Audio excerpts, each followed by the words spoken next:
ஸ்டாலின் வந்து தமிழகத்துல சிறப்பான ஆட்சி நடக்குது, பாக்குறவங்க கண்ணில் தான் குறைபாடு இருக்கு, தன்னை எல்லாரும் அப்பான்னு அழைக்கிறாங்க அப்படின்னு குறிப்பிட்டிருக்கு. அப்பான்னா இப்படி பண்ணிட்டீங்களப்பா அப்படின்னு சொல்லியிருப்பாங்க. அவரை தவிர அவர் கட்சிக்காரரை தவிர யாரையாவது ஒருவரை நல்லாட்சி நடக்குதுன்னு சொல்லுங்க. மாண்புமிக்க தமிழக முதல்வர் சட்டசபையில பேசினதற்கு 1,00,000 போராட்டங்களுக்கு நாங்க அனுமதி கொடுத்திருக்கோம் 3 ஆண்டுகள்னு. உங்களுக்கு யாருங்க ஐயா இருக்கா? இல்ல எடுத்துக்காட்டவா? பேசினது இருக்கு. 1,00,000 போராட்டங்கள், 1,00,000 பிரச்சனைகளை இந்த 3 ஆண்டுகளில் இந்த மக்களுக்கு கொடுத்திருக்குது. இது நல்ல ஆட்சினா உங்களுக்கெல்லாம் மனசாட்சி இருக்கான்னு சொல்லுங்க. 1,00,000 போராட்டங்கள், அது கூட எண்ணிக்கையில குறைவா இருக்கலாம். இன்னைக்கும் போராட்டம் நடக்குது. ஒவ்வொரு மக்களும் தெருவில் என் வீடை இடிக்கிறாங்க, கரூர் போறாமா, பெருந்துறை போறாமா, ஓடியா அந்த மக்கள் நாங்க குடியிருக்கிற வீடை இடிக்கிறாங்க. கேட்டா ஆக்கிரமிப்பு. அரசு ஆக்கிரமிச்சா சட்டம், அப்பாவி மக்கள் அவங்க ஆக்கிரமிச்சா குற்றம். இதெல்லாம் என்ன ஆக்கிரமிப்பு? ஏரிய ஆக்கிரமிச்சு, பள்ளிக்கரண ஏரிய இயற்கையின் அருங்கொடையை ஆக்கிரமிச்சு குப்பை மாடாக்கணும் பெருமக்கள். ஆக்கிரமிப்பை பத்தி பேசுறது உங்களுக்கு என்ன தகுதியா இருக்குது? என்ன இருக்குது? அரசு கட்டிடங்கள், நீதிமன்றங்கள், பல இடங்கள் எல்லாமே நீர்நிலைகளை ஆக்கிரமிச்சு கட்டினது தான். நல்லாட்சின்னு அவரை தவிர இந்த நாட்டில் யாருமே சொன்னாதான் கேட்கிறேன்.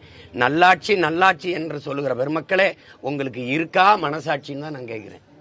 சும்மா ஏதாவது பேச்சுக்காதீங்க. நல்லாட்சி கொடுக்குறேன். நீங்க ஈரோடு இடைத்தேர்தலில் வந்து நான் இப்படி ஆட்சி கொடுத்துருக்கேன்னு சொல்லி நீங்களும் உங்க மகனும் நின்று ஏன் ஓட்டு கேட்கல?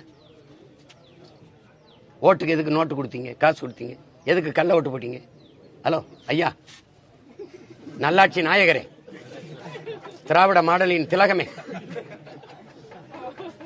எதையாவது பேசிட்டு ஒரு வழக்கில் வந்து பாத்தீங்கன்னா உங்களுடைய மனுவை தள்ளுபடி நடத்தணும்னு சொல்லியிருக்காங்க. அந்த எப்படி அதை நடத்துவோம், நீதிபதி சொல்லிக்கார நடத்துவோம். வழக்கு போட்டது நான் தான், நடத்துவோம். அப்பான்னு கூட்டாலே வேற மாதிரி அர்த்தம்னு சொல்லிட்டு சிவி சண்முகம் சொல்லியிருக்காரு சார். அதுக்கு வந்து இப்ப காங்கிரஸ் தலைவர் வந்து கண்டனம் தெரிவிச்சிருக்காரு. சிவி சண்முகம் அமைச்சர் சிவசங்கர் கண்டனம் தெரிவிச்சிருக்காரு. அப்பான்னு சொல்றதுக்கு அர்த்தம் வேற. இவர் அப்பான்னு சொல்றது முதல்வர் விரும்புறாருன்றத அது வந்து அவர் ஒரு அடையாளமா ஆகணும்னு நினைக்கிறார். இப்போ ஜெயலலிதா அம்மையார்னா அம்மா, இப்படி பேரறிஞர் அண்ணானா அண்ணா அப்படின்னு வந்துருச்சுல. இப்போ என்ன எல்லாரும் அண்ணன், வயதுல பெரியவங்க சின்னவங்க எல்லாரும் ஒரு அண்ணன். இப்போ எங்க தலைவர்னு எடுத்துக்கிட்டீங்கன்னா வயதுல பெரியவங்க சிலைவர்கள் கூட தம்பின்னு கூப்பிடுவாங்க, ஒரு குறியீடாயிருச்சு. அது மாதிரி அவர் தனக்கு அப்பா அப்படின்னு ஒரு குறியீடாக்கணும்னு நினைக்கிறார். அப்பான்னா அது அந்த சொல்லுக்கு ஒரு பெரிய புனிதம் இருக்கு, மாண்பு இருக்கு. எல்லா பிள்ளைகளையும் நல்லா படிக்க வைக்கணும், எல்லா பிள்ளைகளையும் நல்லா குடிக்க வைக்கக்கூடாது. பள்ளிக்கூடத்துக்கு போகிற பிள்ளைகளை மார்பை கடிச்சு வச்சிருது, அந்த 6 பேர் 9வது பிள்ளையை கற்பமாக்கி விடுறது, மனநலம் பாதிக்கப்பட்ட பிள்ளைய பல பேர் சேர்ந்து வன்புணர்வு செய்கிறது. அண்ணா பல்கலைக்கழகத்தில் வன்புணர்வுக்கு ஆளாக்கப்பட்டால பாலியல் வன்கொடுமைக்கு, அவளுக்கு யார் அப்பா? அந்த பிள்ளைக்கு யார் அப்பா? ஐயா தானா? இப்போ கள்ளச்சாராயம் வித்ததில்ல, இந்த மயிலாடுதுறையில் 2 பிள்ளைகளை, படிக்கிற பிள்ளைகளை வெட்டி கொண்டிருக்காங்கல்ல, செத்து விழுந்திருக்காங்கல்ல, அந்த பிள்ளைக்கு யாரப்பா?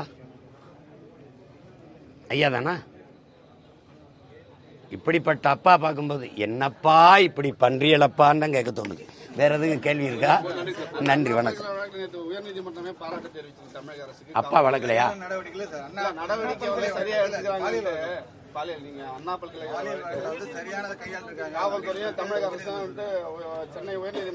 நடவடிக்கை நான் உங்ககிட்ட கேட்கிறேன். இருங்க தம்பி, ஊடகவியலாளர்களா என் உடன் பிறந்தாட்ட கேட்கிறேன். நடவடிக்கை என்ன? எடுத்த நடவடிக்கை நமக்கு தெரியணும்ல. என்ன நடவடிக்கை? நான் என்ன கேட்கறது சொல், என்ன நடவடிக்கை இருக்கு? தம்பி ஆம்ஸ்ட்ராங் கொலையில இருந்து என்ன நடவடிக்கை இருக்கு? சாலையில, கிழக்கு கடற்கரை சாலையில திமுக கொடியை கட்டி போனதுல வந்த பிரச்சனைக்கு இல்ல நான் அதிமுக காரன், நான் சும்மா டோல்ல வந்து இது பண்றதுக்காக, அதை ஏமாத்துறதுக்காக கொடியை கட்டினேன். அப்படின்னா உன் கொடியை கட்டினா ஏமாத்தலாம் அதானே?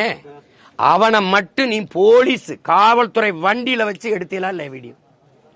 அந்த பையன் பேசினால அதை ஏன் ஞானசேகரன் எடுக்கல? ஒரு தங்கச்சி சொன்ன வாக்குமூலத்தை முதல் தகவல் அறிக்கையில எஃப்ஐஆர்ல வெளியிட்ட நீ, அவனை ஏன் நீ வாக்கு எடுக்கல? எதனால அப்படி பண்ண சார்? தெரியாம பண்ணிட்டேன் சார், இப்படி பண்ணிட்டேன் சார், இதுக்கு முன்னாடி இப்படி பண்ண சார், இப்படி பண்ண, ஏன் எடுத்து வெளியில? தம்பி ஆம்ஸ்ட்ராங் கொலையில இத்தனை கைதிகளை கைது பண்ணிருக்கீல்ல, 3 பேரை என்கவுண்டர் பண்ணல, கண்டதும் சுட்டு கொண்டிருக்கல. எதுக்காக கொன்னீங்க? காரணம் சொல்லுங்க. ஏன் அவனை கொன்னீங்க? அவன் தான் குற்றவாளியா? அவன் தான் திட்டம் திட்டினானா? அப்படின்னா அது வெளியில சொல்லணும்ல. தப்புன்னு சுட்டு போடுறதுக்கானது. சுட்டு ஏன் போடணும்? ஒரு குற்ற வழக்கில் சம்பந்தப்பட்டவனை இதுக்காக ஆம்ஸ்டாங்க கொன்னாங்க, இதுதான் காரணம், இதுக்கு காரணகர்த்தா இவர் திட்டமிட்டு கொடுத்தார், இவர் கொலைக்கு இவ்வளவு காசு கொடுத்தார், இந்த நோக்கத்துக்காக இதுக்காக நாங்க கொன்னோம் அப்படின்னு ஏன் அந்த கைதியில வேன்ல ஏத்திட்டு போற? அவன்ல ஒருத்தனை நீ வாக்கும் எடுத்து வீடியோ போடல. இதுல நடவடிக்கை சொல்லுங்க. இந்த கையில ஒரு கட்டு போட்டீங்க, இந்த கையில ஒரு கட்டு போட்டீங்க, எல்லா குற்றவாளிக்கும் செய்யறதானே. மார்கை மாதிரி அடிச்சு வெள்ளைய ஒரு கட்டை போட்டு அவன் உட்கார்ந்துருப்பான்.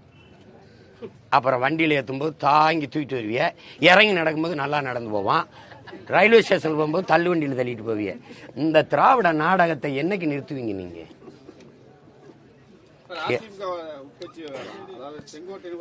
நீங்களே சொல்லிட்டீங்க உட்கட்சி விவகாரம்.